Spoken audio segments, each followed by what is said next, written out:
चौथे घर से ही हमारा देव मंदिर और देव स्थानों का विचार किया जाता है। यानी कि आप किसी धार्मिक संस्था से जुड़े हुए हैं, या किसी आप सत्संग से जुड़े हुए हैं, किसी आप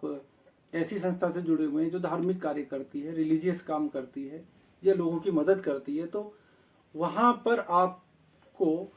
किस तरह की एक पोजीशन मिलेगी, इसका विचार चौथे भाव से किया जाता है। अर्थात ऐसे कई लोग होते हैं जो गद्दियों के मालिक बन जाते हैं, अलग अलग मंदिरों के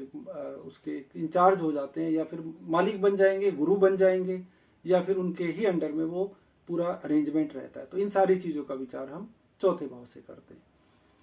उसके अलावा आपने ये देखा होगा कि कई जगह कई लोगों के पास जड़ी बूटियों का, आयुर्वेदिक जड़ी बूटियाँ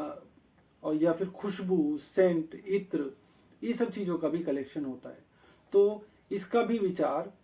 चौथे भाव से करने के लिए बताया गया है कि आपके पास तरह तरह की खुशबुओं का क्या कलेक्शन रहेगा। लग्जरियस लाइफ के अंदर चौथा भाव क्योंकि सुख का भाव है, तो जहाँ पर भी आप देखें कि जिन लोगों की भी ज़िंदगी बहुत सुखपूर्वक होती है, उनके पास तरह तरह के डिओ, परफ्यूम और खुशबू वाली चीज़ें, यानी खुशबू के माहौल में वो व्यक्ति जीवन बिताता है। तरह तरह की आनंदित खुशबुएं, चाहे वो फूलों से खुशबू आ रही हो, चाहे वो सेंट से आ रही हो, चाहे वो नेचुरल खुशबू हो, किसी भी तरह, यानी वो ऐसा एक एटमॉस्फेयर क्रिएट होता है जहाँ पर सुख मिले, और जहाँ सुख मिलता है वहाँ खुशबू रहती है, वहाँ बदबू नहीं आ सकती। तो ये सीधी सी सरल बात है। इसके अलावा शिल्प कला और पेंटिंग्स के बारे में अगर हम विचार करें कि जीवन में उसको शिल्प कला से अगर प्यार है, वो उसके पास पेंटिंग्स का कलेक्शन हो सकता है। बहुत सारे आप देखिए कि पेंटिंग्स भी लाखों लाखों और करोड़ों करोड़ों में बिकती हैं, खरीदते हैं, और लोग उनको बहुत महंगी महंगी पेंटिंग्स को ला करके रखते हैं। तो जिसका चौथा भाव लॉजिकल बात है कि सुखी होगा और उसके पास ये कैपेसिटी होगी, वही इन सब चीज़ों का कलेक्शन कर पाएगा।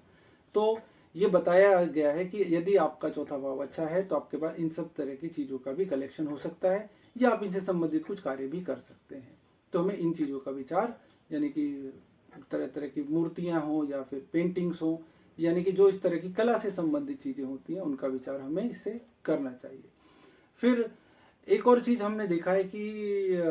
प्रॉपर्टी से दूरी के, ऋषि ने बोला कि प्रॉपर्टी से दूरी, यानी कि कई लोगों ने क्या किया होता है कि प्रॉपर्टी वो ले लेते हैं मगर वो अपनी प्रॉपर्टी में रह नहीं पाते, या फिर किसी कारण से उनको दूर जा करके रहना पड़ता है। ऐसे कई फिल्मी स्टार भी हैं, या फिर ऐसे कई लोग हैं जो जॉब कर रहे हैं मगर उनके पास पैतृक संपत्ति में प्रॉपर्टी बहुत ज़्यादा है, मगर वो प्रॉपर्टी उसका इस्तेमाल कर नहीं पाते हैं, वो कहीं साधारण जीवन बिता रहे होते हैं। और ऐसे बहुत से लोग हैं, हम शहरों में भी देखते हैं कि कोई व्यक्ति आया और वो कहता है जी गांव में तो हमारे इतने बीघा, 50 बीघा, 100 बीघा खेत हैं या 60 बीघा खेत हैं, और हम यहाँ छोटी सी नौकरी कर रहे हैं। तो कुछ ऐसे लोग होते हैं कि जो प्रॉपर्टी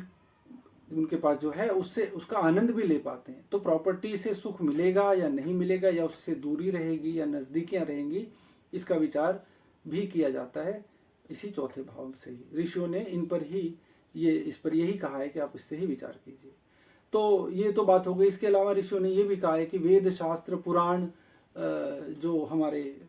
धार्मिक ग्रंथ हैं, उनका विचार भी हमें चौथे भाव से करना चाहिए।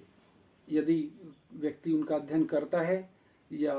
नहीं करता है, और वो करता है तो फिर वो उसमें उसका कलेक्शन कैसा होगा, उसके पास धार्मिक पुस्तकों का कलेक्शन कैसा होगा, और वो उनसे क्या ज्ञान प्राप्त करवाएगा। तो इस तरह की जो चीज़ें हैं वो चौथे भाव से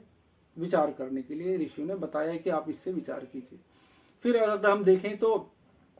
इसमें हम ये देख सकते हैं कि कुछ लोग की प्रॉपर्टी ऐसी होती है, जो प्रॉपर्टी का ही अगर हम विचार कर रहे हैं, तो जिसमें दीमक या कीड़े मकोड़े या सांप बिच्छू निकलते हैं। तो यानी कि यदि ये एक तरह से ये माना जाए कि प्रॉपर्टी के सुख की कमी हो गई, तो आपको प्रॉपर्टी के सुख का पूरा आनंद मिलेगा या नहीं मिलेगा, या प्रॉपर्टी में इस तरह की समस्याएं आएंगी, ये भी विचार ऋषियों ने बताया है कि आप चौथे भाव से करें कि प्रॉपर्टी में तरह तरह के कोई दीमक है या फिर कोई बिच्छू, सांप, ये सब निकलते हैं, या वो ऐसी ज़मीन होती है, आपने ज़मीन तो ले ली मगर वो ज़मीन इस तरह के जीव जंतुओं से भरी हुई है, तो फिर आपको उसका पूरा लाभ नहीं मिल पाता। और ये प्रॉपर्टी में ही खेती बाड़ी की भी ज़मीन आती है, खेती बाड़ी, या आपके पास बगीचे होंगे, बाग बगीचे, या फूलों के आप कुछ गार्डन बना लेते हैं लोग, तो ये सारी चीज़ें हमें देखनी चाहिए। और साथ साथ मैंने ये भी कहा था कि वाटर बॉडीज का विचार होता है, तो वाटर बॉडीज में आपकी जमीन के अंदर से पानी निकलेगा या नहीं निकलेगा, पानी वाली जमीन होगी कि नहीं होगी, क्योंकि यदि जमीन में पानी नहीं है तो फिर वो बंजर जमीन हो जाती है, तो प्रॉपर्टी के सुख की कमी हो जाती है। इसके अलावा अंतिम बात मैं ये कहना चाहता हूँ कि जिनके चौथे घर से आपको विचार करना चाहिए, जो कि शादी, पार्टी, फंक्शन, डांस पार्टीज, तो ये सब चीज़ों का भी विचार हमें चौथे भाव से करना चाहिए कि ऐसा व्यक्ति ऐसे पार्टीज में, फंक्शंस में, डांस में या फिर ऐसे कार्यक्रमों में वो हिस्सा ले पाएगा, तो इसका अर्थ है कि वो जीवन के इन सब चीज़ों का आनंद ले रहा है, सुख ले रहा है। तो इनसे भी हम इसका विचार करना चाहिए। ऐसा बताया है ऋषियों ने कि आप समारोहों के अंदर तरह तरह के, जो चाहे वो विवाह समारोह हैं, चाहे वो किसी और तरह के समारोह हैं, उसमें जाकर के आप अच्छे जीवन का सुख का आनंद ले पाएंगे कि नहीं ले पाएंगे। क्योंकि इस तरह की